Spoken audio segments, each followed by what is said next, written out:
The following program is a UWTV classic. From the University of Washington in Seattle, Upon Reflection.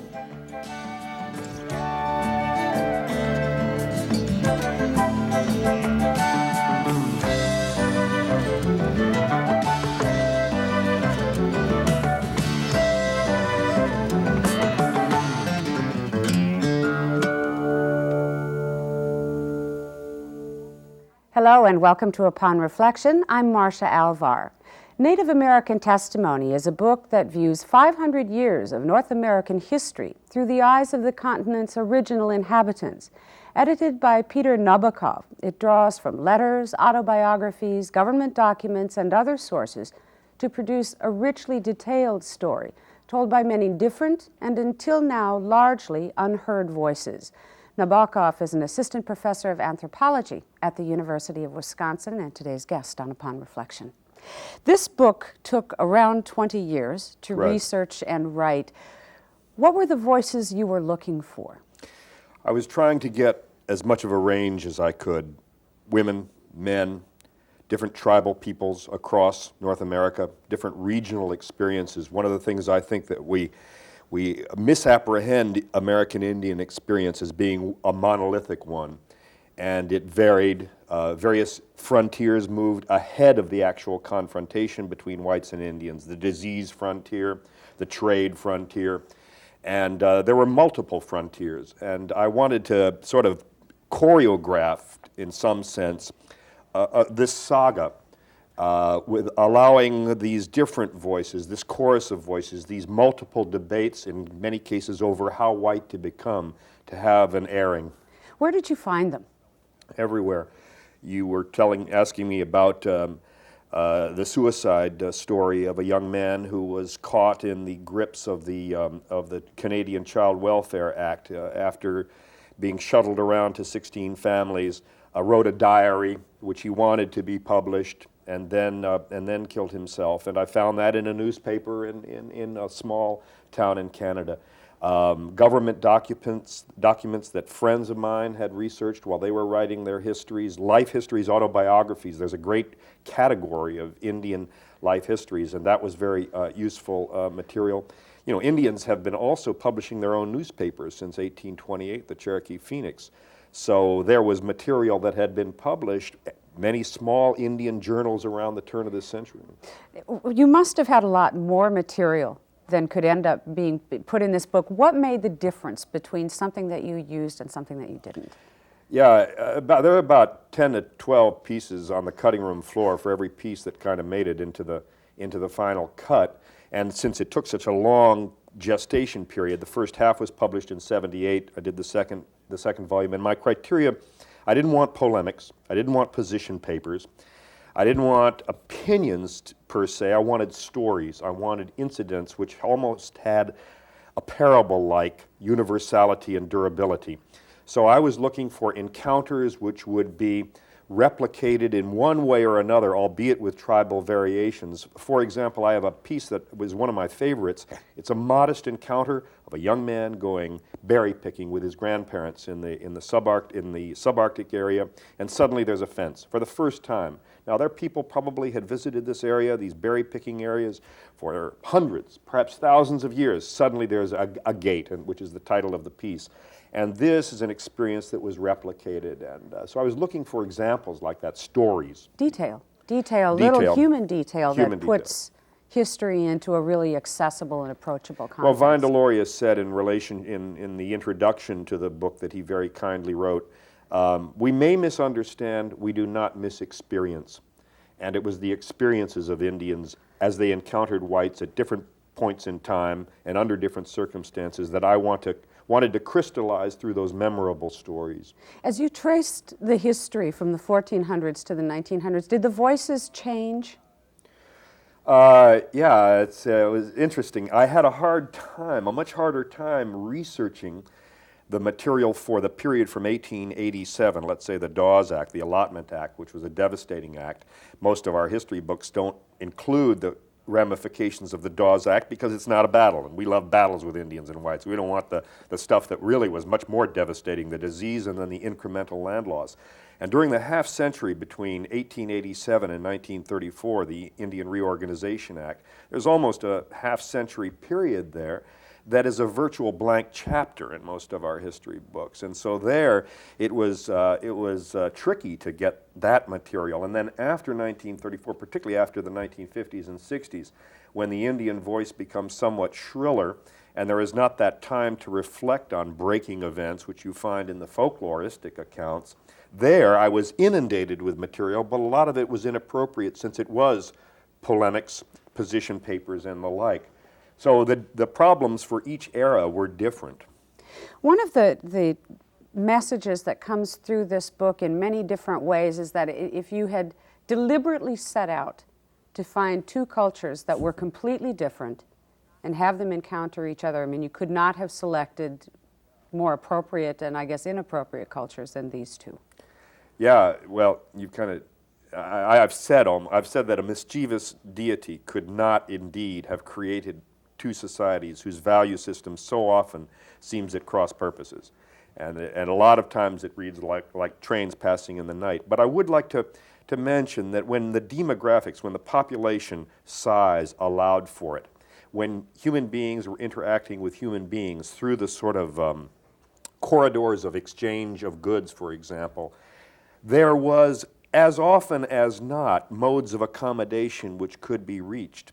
It was when institutions began to grip institutions, and it was when the incoming folks would brook no obstacle to obtain what they desired, whether it be land, whether it be subsurface resources, as water rights, as whatever the case may be. That was, of course, when things happened. And also, large-scale ranching, plow agriculture, hogs, just could not coexist with the mode of subsistence that many Indians practiced, and these were irresolvable issues. Maybe we can talk some more about these cultural differences. We take a look through some slides that we have to look at that are from various points in history. This is the ghost dance. Now, it climaxed at Wounded Knee in 1890, and many of the Indian histories that were written, Bury My Heart at Wounded Knee, the popular history by D. Brown, end here. And I actually fell into the sort of the categorization of the Indian experience as if the Indian life was over at this moment when the people were very sad and were desperate and were praying to sort of for a new birth of the world, that the ancestors would come back, the buffalo would come back, a rather desperate, we call it in anthropology, syncretic religion, combination of faiths. But in point of fact, number one, Indian existence continued after 1890, and also there were many ghost dances. You have here in the Pacific Northwest the Shaker religion, which is a form of nativistic religious experience. You have the Native American church, the Peyote church. That's what this image is about. It shows you a ghost dance just prior, photographed by James Mooney, just prior to the actual massacre at Wounded Knee. And it's really a tribute in many ways to Native cultures that these ceremonies and cultural traditions survived in any form because they were illegal. Absolutely. Let's look at the next slide. This is a photograph by a photographer named Anderson of a Rosebud Sioux, 4 generations of a Rosebud Sioux family, and it's the cover of the book. It's somewhat staged, but I liked it because it shows you the change over time and the new generation to come, the baby, the young man who probably has gone to a government school holding the American flag, his father, and his father holding the baby. Rosebud Sioux in South Dakota. Mm-hmm. Here, of course, we see the consequences of what was the program that began to overwhelm Indian affairs after the Civil War, the assimilation campaign, the reform movement, a movement that, quote unquote, was to Americanize, ironically, the Indian, the putting the young into non-Indian dress, sending them to school, lopping off their hair, forbidding them to speak the language. Changing their names. Changing their names, precisely. And I tried to have a whole chapter devoted to this manipulation of culture change that was the sort of orthodoxy of the day, emanating emanating from Washington. Here we see Geronimo, the great Chiricahua Apache leader, finally surrendering, and this was a shot taken actually during that, by a photographer named Fly, during that final negotiation when he surrendered, and it symbolizes the end of the militaristic interaction. This was the last of the Apache Wars. Here we see an earlier period, a treaty. I have a chapter on treaties. In the early days, of course, Anglo-Americans and French and others wanted to treat with Indians as if they were dealing with a sovereign power, because indeed they were. Over time, treaties, of course, were thinly guised methods for obtaining land, and the treaty negotiations were very unfavorable as far as the Indians were concerned. This is the Penn Treaty that took place in Delaware. Here we see a Sioux delegation in Washington. The center figure is Red Cloud, and the Sioux went through a number of treaties. Ultimately, however, they lost the Black Hills, and it's created a lot of controversy till today. This was a real tradition also of the tribes going to Washington, Yeah. meeting with the Great White Father. Exactly, exactly. Black Hawk is shown here in a painting. Black Hawk, who led a war in the area where I live now, in the Midwest. One of the few great military strategists who attempted to collect a number of tribes under his resistance. Here we see again Red Cloud, and I like this picture because the next slide, I think, shows him, of course, as a much older man. By this time, he was regarded by some of the younger chiefs as something of too much of a moderate. A remarkable leader who had seen a great deal, and by this time was blind. Thank you for bringing those slides Sure. along. In talking about the cultural differences, was the experience in North America unique, or was it simply part of a pattern that we saw repeated around the globe as European culture came in contact with indigenous cultures in various parts of the world? Well, I'm tempted to say it was not unique, in that we see certain trends and sort of phases in colonialism, whether we're dealing with Africa and indigenous peoples in Australia. But what worries me about that is we tend to then think of a master narrative that sort of tells the story of colonialism the world over. And the problem for an educator is that then that inhibits the focus on local histories as unique in and of themselves. When a historian like Richard White, your local historian at the University of Washington, who's done such marvelous work, tells the story of the encounter of the Puget Sound peoples, for example, this is a unique case, and I think should be appreciated for its uniqueness and learned region by region. And in my area, it's the Great Lakes peoples and their complex interactions, which is much different, for example, than the tribe that I've devoted the last 10 years to studying, which is the Crow of south central Montana. So while there are, you can put a general template on certain facets to the colonial enterprise in terms of religious change, social change, political takeover, territorial takeover particularly, I'm interested in looking at history from the ground up, and then from the Indian perspective from the ground up. In reading the book, you find that the fates of different tribes were very different in some ways. Why, for example, did the Hopis in many ways come out better than so many other tribes? What were the ingredients that made for that difference? Well, this is, again, you're exactly furthering my response to your earlier question, in the sense that there are different destinies for these peoples. And I think it's a combination of many factors. Sometimes it's a combination of the personalities that were involved. Sometimes there were very inventive strategists, not only in the battlefield, but also on the diplomatic table. But in the Southwest, people didn't see what was of value in this arid region at first. They didn't know that there was going to be uranium and coal there until much later. Also, I must say about the Hopis and other Pueblo peoples, we have to remember that in 1680 they had the most successful Indian uprising in American history, in North American history, which I describe in the book. The rebellion of 1680 drove the Spanish out.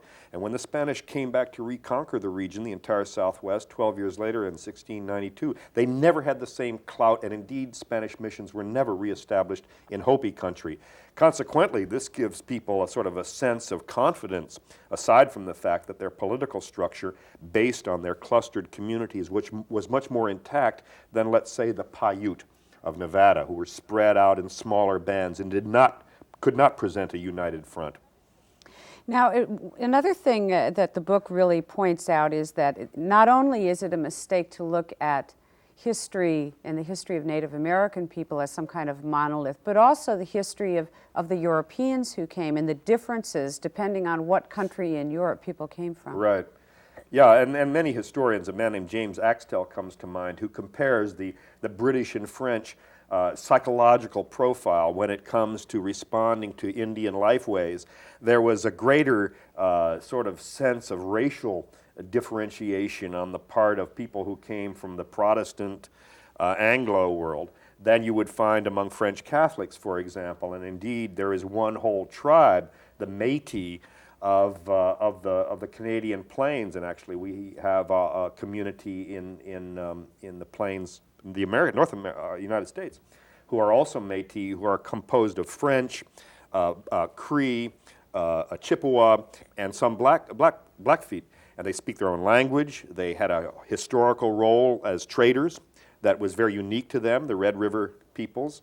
And so the French and the British are one of the major contrasting groups in terms of what you're describing. It had less to do with religion, though, didn't it, than really the lifestyle of those people. I mean, the French came and were mobile, they were moving around, they were traders, where when the English came, they wanted to settle, they wanted land and came into direct conflict with these cultures. I think it's a valid generalization in some places. Also, we must remember, though, that their mode of missionizing was different as well. There were praying towns for Indians that were willing to assimilate in New England. The French Jesuits, however, went out as loners into Indian country, and one famous one, Sebastian Rail, lost his life fighting with the Abnaki against the British. The British killed him. There, as we talked about, there was just this tremendous cultural gulf. A gulf in values, in attitudes towards land and ownership, who owned what, and whether you could even own land, about time, about religion, any number of things. Does that gap still exist today? Oh, I think it does. I certainly think it does. And it's in a way complexified today because, of course, many young Indians are going through complicated modes of recreating and rediscovering their cultural background and recombining that with things that they have picked up from the modern world to which they are not impervious. So in a way you have a more self-conscious difference that is being promoted sometimes through media as well, along with what is going on way back in reservation communities that are farther off the beaten track. So in a way, it's fascinating because you have multiple constituencies within the Indian world now, and sometimes these are denigrated by whites as factionalism. You know, why can't Indians get it together? And I get very impatient with that approach because why shouldn't Indians be able to explore their own indigenous democratic opportunities? Why shouldn't they have multiple voices when it comes to deciding how white to become? And in fact, there have always been multiple voices, right, as your book points out. Right. Does that gulf affect your work? Oh, sure. I'm non-Indian. I've done a number of books on Indians. They like my book on American Indian architecture that took a long time to do. But these are all touchy subjects. History, the freight of history is kind of constantly behind us. And I think that many Indian, even some scholars have mixed feelings about a non-Indian person dabbling in their worlds and worldviews. What happens when you run into that gulf? I mean, can you give me an example of as an anthropologist, running into something that surprised you? Oh, it's hard right now off the top. I suppose one thing that you do find, yeah, I can give you one. I can give you a good one. My first talk after the book came out was on my home campus, and I called the talk something innocuous like what I learned during the process. Well, one of the things I learned was that the boarding school experience was not an entirely negative one in this respect, and that is that it provided a foundation for Indians from different tribes to come together. It created the foundation for the pan-Indian political movement. It created the networks that the Native American Church established. It created opportunities for intermarriage, and as many Indians told me, it was the only time my parents got a full meal, particularly in 1910, 1920. Well, when I tell that to young Indian students, it's anathema to them. They don't want to hear it. It's got to be completely negative. And it was a horrendous experience, and it was cultural indoctrination, and I do not soft pedal that one moment. But it's surprising how in the memoirs of people who actually went through it, there were mitigating circumstances, and many of those circumstances provided the political foundation of cross-tribal unity, which led to the 60s, Red Power movement. Mm.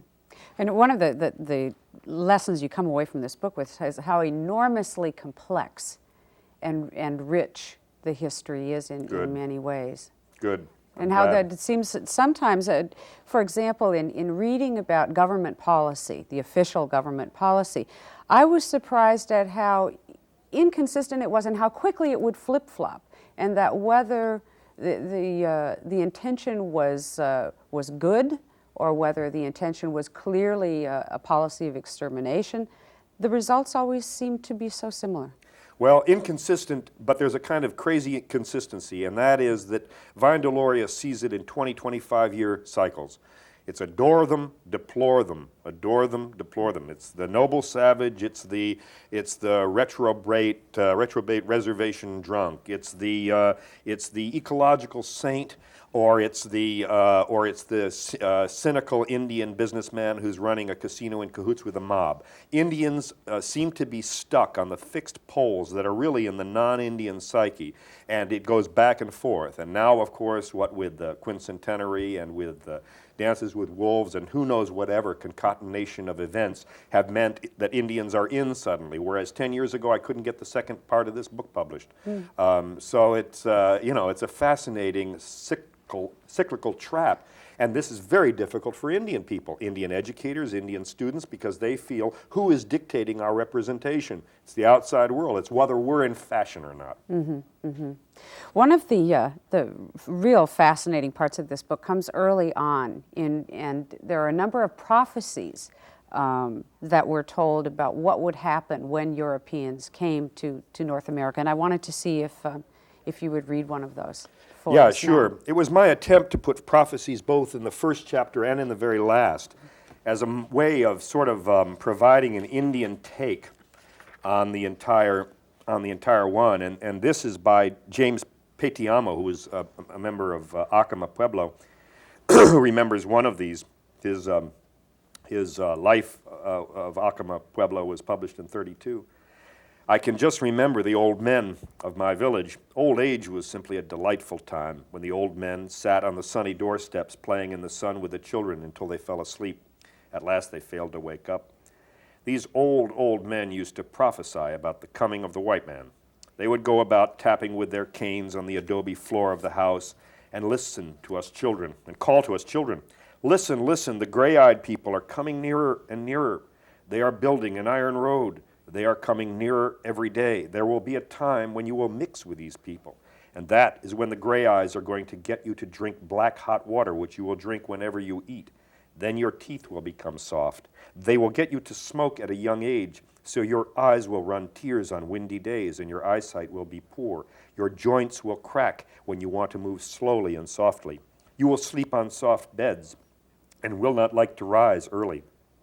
When you begin to wear heavy clothes and sleep under heavy covers, then you will grow lazy. Then there will be no more singing heard in the valleys as you walk. And when you begin to eat with iron sticks, your tones will grow louder. You will speak louder and overtalk your parents. You will grow disobedient.